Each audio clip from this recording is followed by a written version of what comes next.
안녕하십니까, 박상호입니다. 바이든의 취임식과 관련해 여러 불가사의한 현상들이 불거져 나오고 있습니다. 마냥 음모론이라고 치부하기도 힘든 측면이 분명히 있습니다. 1월 21일 바이든이 오벌 오피스에서 1년의 행정명령에 서명을 한 뒤 행한 연설에서 괴이한 일이 벌어졌습니다. 백악관 오벌 오피스에서 카말라 해리스가 지켜보고 있는 가운데 바이든은 우한 폐렴 방역에 대해 일장 연설을 합니다. 지금 보시는 화면은 백악관 정식 홈페이지입니다. 이 영상의 1시간 16분 35초 이후를 잠깐 들어보시겠습니다. 미국 매체 내셔널 파일이 정식으로 기사화한 부분입니다. So just so you know my life, as we're waiting to do this, I just agreed to Dr. Rochelle Walensky, she's going to be the director for the Centers for Disease. Our nominee for Secretary of Health. So just so you know my life, as we're waiting to do this, I just agreed to Dr. Rochelle Walensky, she's going to be the director. 바이든이 연설하고 있는 가운데 정체불명의 남자 목소리가 겹쳐서 나옵니다. 내 살아온 인생을 알지 않느냐. 내가 이 일을 하기 위해 기다리고 나서 이자에게 떨어진 형벌 선고에 방금 동의했다. 번역하자면 이런 내용입니다. 도대체 이 내용이 무엇과 관련된 것이냐에 대해 여러 추측이 난무하고 있습니다. 헌터 바이든이 이미 조사를 받고 형이 확정된 것 아니냐는 이야기도 나오고 있습니다. 이 미스테리한 남성의 목소리는 10초가량 등장하다 사라집니다. 내셔널 파일은 백악관 홈페이지가 이 영상을 올린 뒤 전체를 통째로 삭제했다고 보도했습니다. 바이든의 취임과 관련된 여러 괴담들도 인터넷을 뜨겁게 달구고 있습니다. 전 세계적으로 인구에 회자되는 것들이라 현상 차원에서 설명드리겠습니다. 물론 진위 여부는 제가 확인은 할 수는 없지만 그만큼 바이든의 취임이 이상하다는 것만큼은 사실입니다. 단계별 렛 경보 이후 캐슬 락이라는 단어가 눈에 보입니다. 이 캐슬 락은 영화사 이름으로 백악관 오벌 오피스 세트를 갖추고 있습니다. 한 네티즌은 캐슬 락의 아메리칸 프레지던트 영화 세트장의 카펫과 바이든이 앉아있는 오벌 오피스의 카펫이 동일하다는 점에 주목했습니다. 역대 대통령들은 카펫을 바꾸는 전통이 있는데 공교롭게도 테두리에 꽃 문양이 있는 카펫이 영화 세트와 같다는 겁니다. 확인은 되고 있지 않지만 독일 외교부라고 되어 있는 소셜미디어 포스팅도 나돌고 있습니다. 미국의 WHO와 파리 기후협약에 복귀했다는 문구, 그리고 독일 외무장관 하이코 마스의 이름과 함께 오벌 오피스 스튜디오 사진도 있습니다. 왜 이런 포스팅이 나도는지는 알 수 없습니다. 트럼프 대통령 당시 오벌 오피스에 앤드루 잭슨 대통령의 초상화가 걸려 있습니다. 초상화가 걸린 벽의 벽지는 굵은 줄무늬입니다. 그런데 바이든이 새로 내부 장식을 바꾼 오벌 오피스 벽지는 확연히 다릅니다. 트럼프와 바이든이 백악관을 인수인계한 당일에 벽지가 바뀐 것이 물리적으로 가능하느냐는 의문이 나오고 있습니다. 중화권의 한 네티즌은 낸시 펠로시의 이상한 발언에도 주목했습니다. 트럼프가 백악관을 비워주든 말든 취임식은 열린다. 트럼프가 이사를 가고 싶지 않아도 백악관은 소독을 해야 된다. 대통령 임기는 엄밀히 말해 임기다. 반드시 장소를 고집할 필요는 없다고 말했습니다. 트럼프와 바이든의 오벌 오피스 창밖의 풍경이 다르다는 점도 괴이합니다. 1월 20일 미 텍사스 검찰총장 켄 팩스터는 연방법원에 바이든 정부를 기소했습니다. 불법 이민자 추방을 잠정적으로 중지한다는 행정명령은 불법이라면서 철회를 요구했습니다. 바이든 행정부의 국토안전부장 대행인 데이빗 페코스케는 바이든의 행정명령에 따라 앞으로 100일 동안 불법 이민자 추방을 중지한다고 밝혔는데 텍사스주가 이에 대해 반발하고 있는 겁니다. 켄 팩스터는 트위터를 통해 연방정부가 기존의 텍사스와 맺은 관련 협정을 정면으로 위반했다고 밝혔습니다.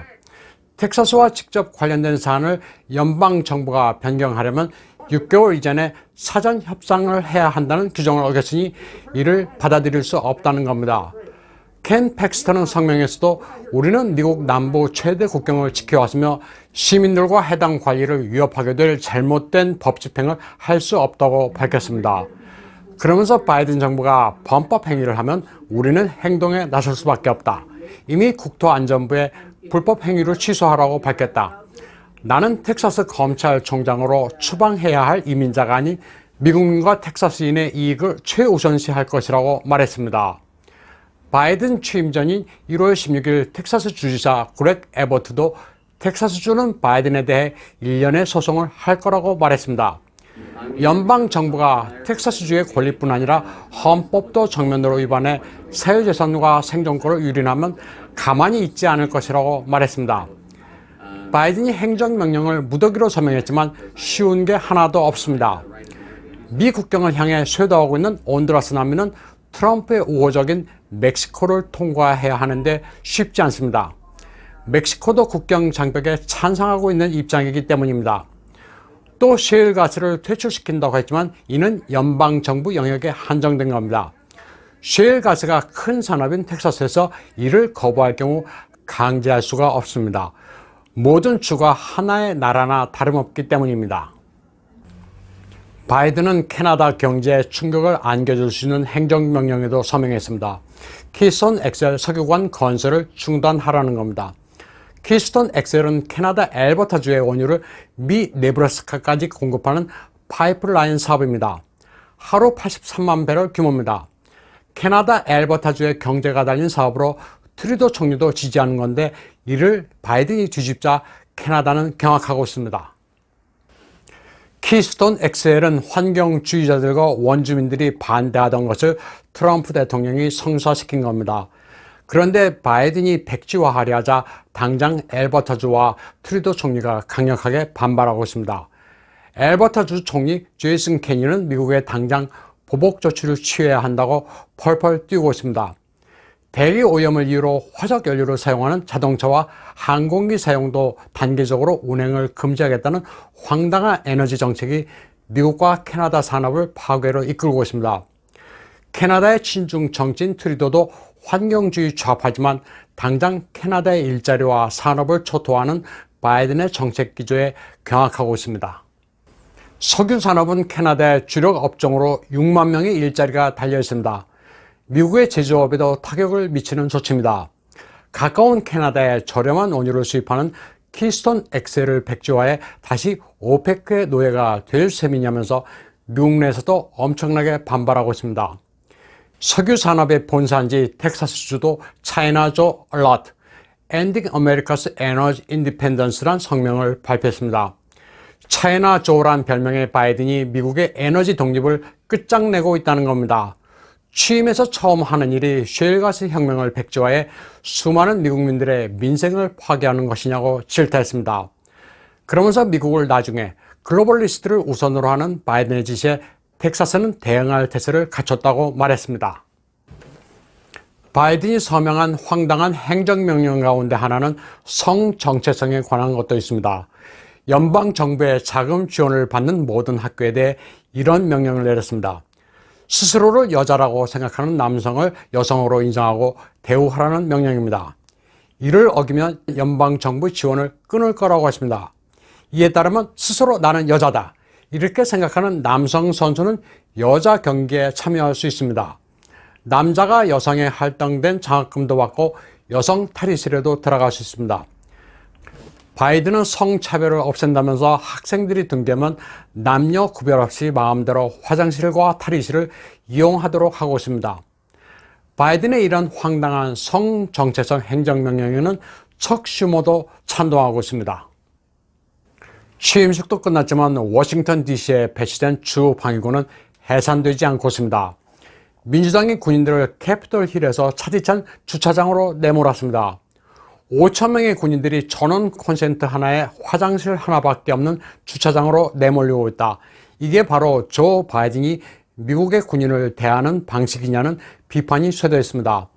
그러자 이를 보다 못한 트럼프 대통령이 군인 경찰들을 위해 DC에 있는 자신의 5성급 트럼프 호텔을 개방했습니다. 텍사스와 플로리다주는 군인들에 대한 홀대 격분에 자기주 소속 병력을 빼겠다고 선언했습니다. 그런데 어찌된 일인지 바이든의 대통령 경호실과 연방정부는 주 방위군이 자신들을 3월 중순까지 지켜달라고 요청했습니다. 워싱턴 DC의 머리엘 바우저 시장은 2020년 BLM 폭동 당시 군대를 몰아내야 한다고 직접 나서서 폭도들을 선동한 적도 있습니다. 하지만 바이든 일당은 안티파가 당장 지분을 요구하며 민주당세를 습격하는 일까지 발생하자 겁에 질렸습니다. 하지만 이것으로도 주 방위군의 연장 주둔 요청에 대한 설명은 제대로 되지 않습니다. 미국은 사실상의 내전 상태입니다. 바이든이 군대에 도움을 받는 것인지 아니면 포위돼 사로잡힌 것인지는 미스테리입니다. 미 대선은 아직 끝나지 않은 것으로 보는 게 맞습니다. 설명이 불가능한 부분이 여전히 많기 때문입니다. 음모론이라고 치부했던 것들이 사실로 드러나는 게 이번 미 대선의 가장 큰 특징입니다. 트럼프가 패배했다고 실망하기에는 아직 이릅니다. 오늘 방송은 여기까지 하겠습니다. 시청해주신 여러분 감사합니다.